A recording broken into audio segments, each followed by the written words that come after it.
Sebelum menonton video ini, pastikan kalian fokus untuk mendengarkannya.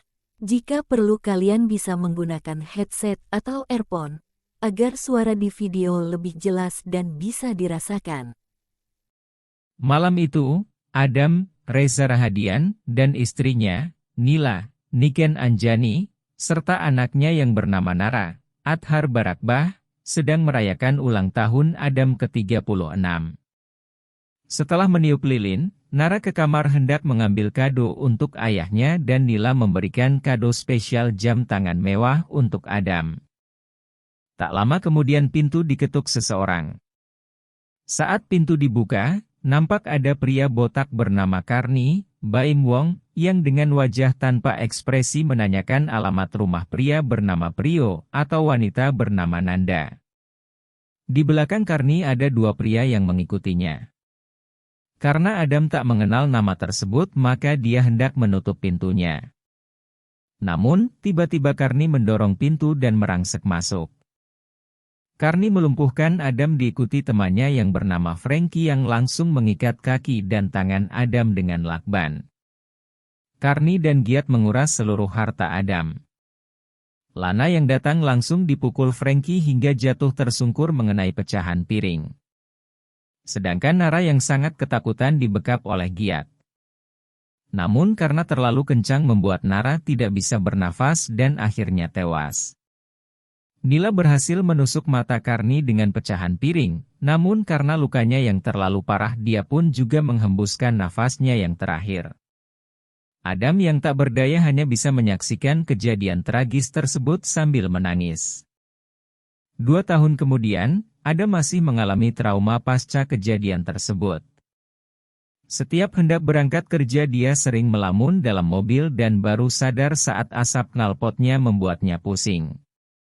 Produktivitas kerjanya menurun drastis. Kian, Irgi Fahrezi, sahabat sekaligus atasannya selalu menyarankan agar Adam ke psikiater. Dia menyuruhnya untuk mengambil cuti dan memberikan kartu nama seorang psikiater bernama Amanda yang terbukti sudah menyembuhkan saudaranya. Saat di rumah, dengan enggan Adam mencoba menelepon Amanda, Laura Basuki. Amanda mengatakan bahwa hari itu dia sedang kosong dan mempersilahkan Adam datang saat itu juga. Namun mobil Adam ngadat dan dia memilih naik taksi online. Di hadapan dokter Amanda, mengungkapkan bahwa dia masih sakit hati dan dendam. Kekerasan harus dibalas kekerasan. Adam lalu curhat tentang masa lalu keluarganya yang membuat ia menangis. Setelah menemui Amanda, Adam lalu pulang dengan naik taksi online. Di dalam taksi, Adam tak sengaja melihat tato ikan di tangan kiri si driver dan tato tersebut mirip dengan tato pria yang menyekapnya 2 tahun. Saat dia melihat foto driver di aplikasi ternyata wajahnya mirip dengan Frankie. Frankie baru sadar ketika berhenti di depan rumah jalan Kamboja nomor 23. Saat berniat kabur, Adam melilitkan sabuk pengaman padanya dengan penuh amarah yang membuat Frankie tewas tercekik. Adam lalu mengambil alih kemudi dan membawa mobil ke tengah perkebunan sepi yang gelap. Dia membersihkan bekas tangannya di mobil dan membawa dompet serta HP milik Frankie. Besoknya, Adam izin kerja dan mendatangi toko bangunan guna membeli alat yang digunakan untuk memperbaiki rumahnya yang sejak lama terbengkalai. Sejak berhasil menghabisi Frankie muncul kepuasan tersendiri dan pelan-pelan semangatnya bangkit lagi. Dia mulai belanja makanan sehat berupa buah-buahan. Tanpa sengaja dia bertemu Amanda yang memuji perubahan pada diri Adam. Dalam kondisi macet saat perjalanan pulang, seperti biasa beberapa preman memalak para supir. Adam mengambil kunci Inggris dan memukuli 2 preman hingga terkapar di tengah jalan. Amanda yang menyaksikan kekejaman Adam dari dalam mobilnya merasa tidak percaya melihat perubahan Adam. Adam membuka HP Frankie dan menemukan foto Frankie bersama giat di depan sebuah bengkel. Adam mencari alamat tersebut melalui Google Map dan mendatanginya. Sesampainya di sana, dia melihat giat dan mengikutinya ke sebuah masjid. Saat berwudu, Adam melihat jam tangan pemberian istrinya dulu kini dipakai Giat. Seusai salat jamaah, Adam berbicara dengan Giat bahwa dia ingin menyervis mobilnya. Sambil mengerjakan mobil Adam, Giat berkata bahwa ia sering lembur hingga malam dan jika Adam butuh bantuan bisa datang ke bengkelnya kapanpun. Sementara itu di tempat lain, polisi menemukan mayat Frankie. Diaz, detektif yang menyelidiki kasusnya menemukan bahwa Frankie adalah buronan polisi sejak 2 tahun lalu. Malam berikutnya, Adam mendatangi Giat yang sedang sendirian di bengkel. Giat yang kemudian mengingat siapa Adam berkilah bahwa dalam perampokan 2 tahun lalu dia hanya diajak dan kini dia sudah bertobat. Dia minta maaf karena kini memiliki keluarga. Adam yang dipenuhi amarah tidak peduli dan menyerangnya. Adam yang sudah menyiapkan segalanya dari awal berhasil melumpuhkan Giat. Saat Giat sudah tidak berdaya, Adam menyumpal mulutnya dengan paralon yang dihubungkan pada knalpot mobilnya sendiri. Giat pun tewas keracunan asap. Setelah selesai melakukan aksinya, Adam pulang dan membakar HP dan dompet milik Frankie yang dia bawa. Adam merasa sangat puas dendamnya telah terbalaskan. Semangat hidupnya kembali seperti semula. Hubungannya dengan Amanda menjadi semakin intens. Mereka berkencan dan berlanjut menginap di rumah Adam. Paginya, Amanda harus buru-buru pamit karena ada janji dengan pasien. Saat akan berangkat bekerja, detektif Diaz mendatangi rumah Adam dan meminta keterangannya.